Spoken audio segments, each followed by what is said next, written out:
Hello, Adam here from Daffin Sounds, and today we're looking at the Softube VCA Compressor, which is actually available as a free download until the end of March 2024.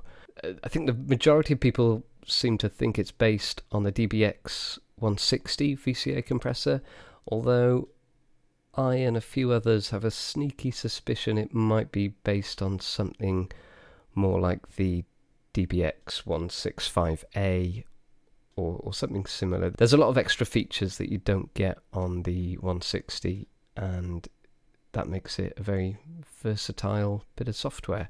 Registration is a bit of a faff. Might have been because I was contending with a very very busy website trying to get it when it first came out. But yeah, it took a little bit of uninstalling the software installation hub stuff and all that shenanigans. So hopefully you won't have the same difficulties, but yeah, just be aware of that. Also, I don't know if anyone else is having this, let me know, but there's an odd kind of glitch. When I open the compressor for the first time, it's just a black box. Then I close it, open it again, and then it's fine for however many instances I use it. That could just be something that needs fixing in an update, or it might just be me and my typical problems with anything technical, so who knows. But funnily enough, I'm a big fan of Softube's plugins, and I own a few. Funnily enough, I have a similar issue with their saturation plugins.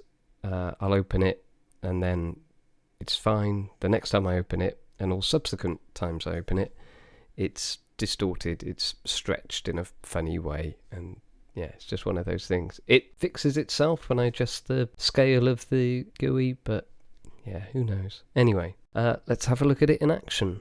Okay, so I've just got a rough mix of a song here. There's basically just a little bit of EQ, a little bit of reverb courtesy of the Fame Studios plugin by IK Multimedia, and all the rest of the compression is going to be the VCA compressor from Softube, and here it is. So it's great, really simple, really clear, concise, easy to use. It's all straightforward. It's labelled.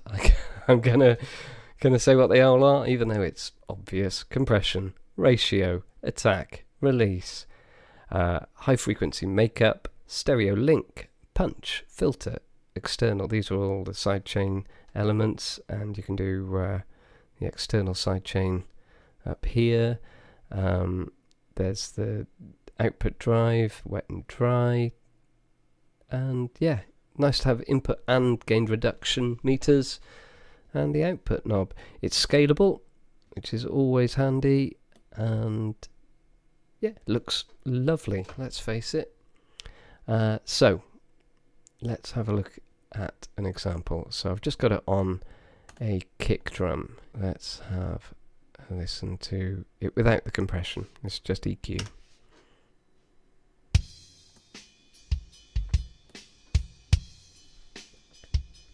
So it's a nice chunky kick, then just bringing in the compression. It sounds a bit like this. Nice and squashy and heavy.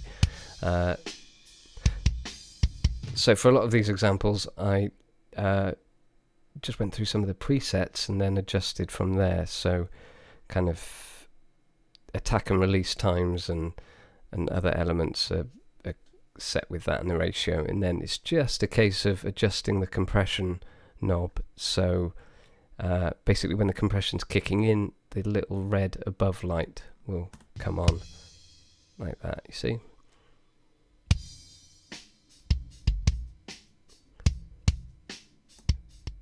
So obviously really overdoing it there. It's just a case of finding that happy medium and how much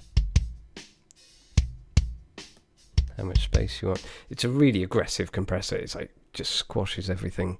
Yeah, it's just got a lovely distinct style to it. So let's have a look at a snare along with the kick here. So This is how I've got it sounding on the snare. Well, here's the snare without, first of all. Then with.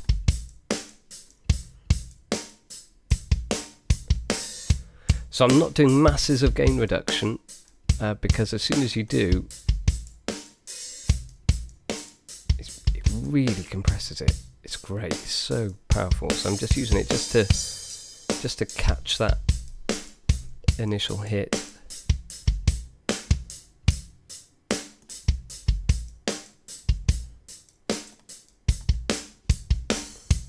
So let's bring in the overheads. The rest of the kit. So I did also put an instance on the drum group as a bus compressor, and this is how it sounds here. I just dialed back a little bit of dry signal in there as well. So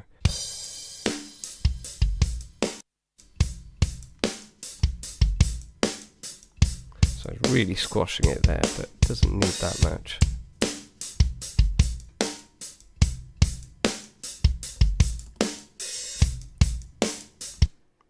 Try it on a bit of bass with the kit. Obviously, yeah, normally I'd be using an array of compressors, but for this I'm just putting it on everything. But it works on everything. It's really nice.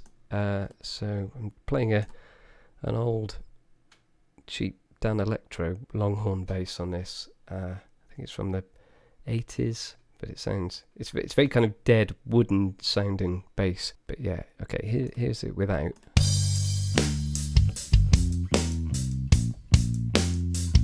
And then with.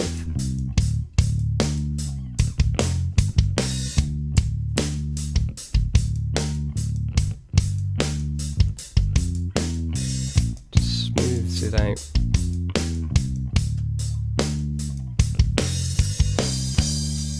And it just glues everything together really nicely. So also tried it on an acoustic guitar group here.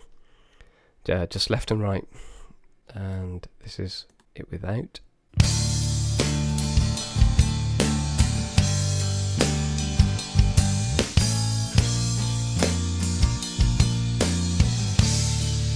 Now bring it in.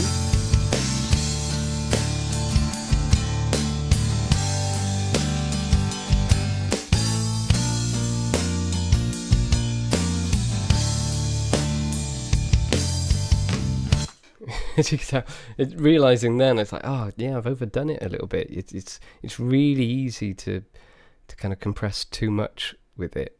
So I keep finding it's just a case of dialing it back and getting it so you're hearing it but not hearing it too much. And that seems to be the way I use it. I've got the Waves version of the 160 DBX 160, and it's great. But yeah, I think this will be my go-to now in that instance, especially on bass. So yeah, in a whole mix, I'll just put the lead guitars in. You can hear how everything's kind of glued together.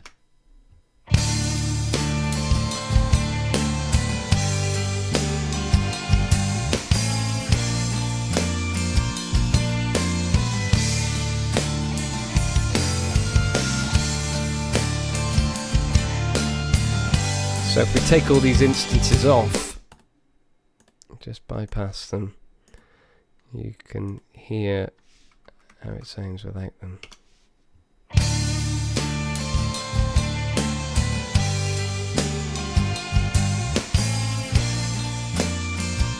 It's kind of a lot flatter.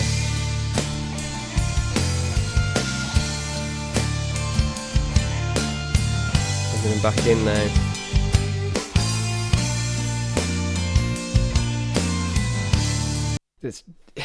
It's like just gives it a bit of sparkle. It's really nice.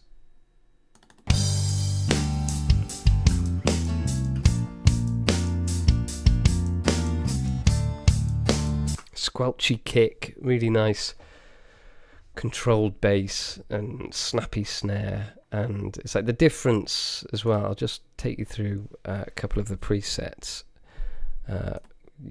using the snare.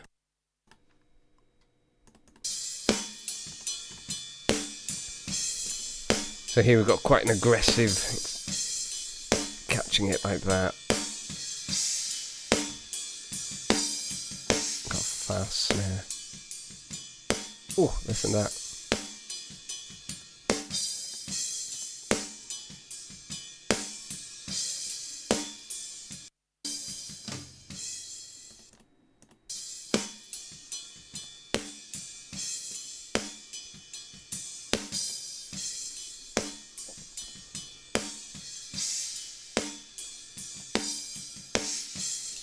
Or you can just kind of dial in how you'd like it to be.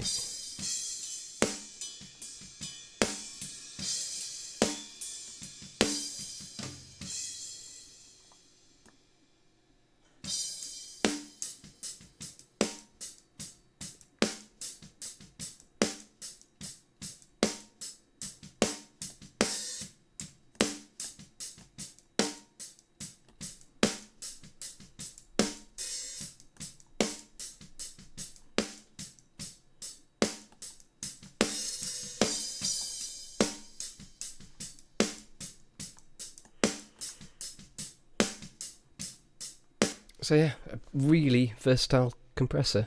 If you haven't already got it, get it. It's free. It's brilliant. Softube, a great company. I'm not endorsed or paid by them for saying any of this. I genuinely like them. I'll just show you quickly what I mean about the.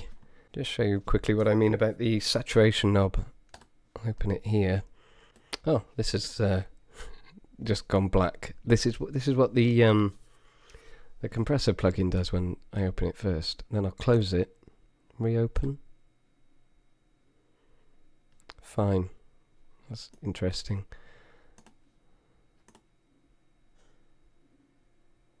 Oh, at least it stopped doing the distorted, stretched kind of view it was doing. It was kind of, it won't do it now. But yeah, it was. That was something interesting. So there's there's something a little bit glitchy going on, but apart from being very, very mildly irritating, it's still well worth getting getting some of their plugins. I also really recommend their Summit Audio TLA 100A compressor. That is an absolute beast. And look, that's doing the black screen thing as well. Interesting. That's a new thing. That's since I've downloaded the VCA. Anyone know what that's all about? Let me know. Thanks for listening to this, and hope it's been of some help. And hopefully, if you weren't already aware of this offer, you are aware now. And enjoy using the compressor. It is great. Really good. Anyway, take care. See you soon.